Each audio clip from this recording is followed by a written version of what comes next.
আজকে ছিলাম বাড়িতে দুজন, আর 2 পিস মাছও পড়ে আছে, ভাবলাম ওটা দিয়ে আজকে তরকারি বানিয়ে নিই।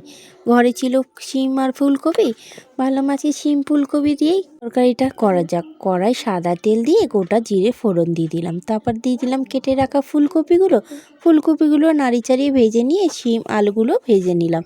তারপরে দিয়ে দিলাম পেঁয়াজ কুচি নাড়ি চাড়িয়ে দিয়ে দিলাম একটা টমেটো কুচি। টমেটোটা নাড়িয়ে চাড়িয়ে দিয়ে দিলাম আদা রসুন আর পেঁয়াজ বাটা, তারপর নুন হলুদ লঙ্কার গুঁড়ো আর কাঁচা লঙ্কা 3টে। তারপরে মশলাটা ভালো করে কষিয়ে নিলাম। কষানো হয়ে গেলে গরম জল দিয়ে দিলাম, দিয়ে 5 মিনিটের মতন ঢেকে দিয়েছিলাম। খুলে দেখলাম আলুটা হয়ে গেছে কিনা। এদিকে আলুটা হয়ে গেছে, মাছ দুটো দিয়ে দিলাম। তারপর মাছটা নাড়িয়ে চাড়িয়ে দিয়ে দিলাম ধনে পাতাটা দেওয়ার পর কিছুক্ষণ ফুটিয়ে নিয়ে নামিয়ে নিলাম। ব্যাস, এদিকে রেডি হয়ে গেছে শিম ফুলকপি দিয়ে রুই মাছের ঝোল। খেতে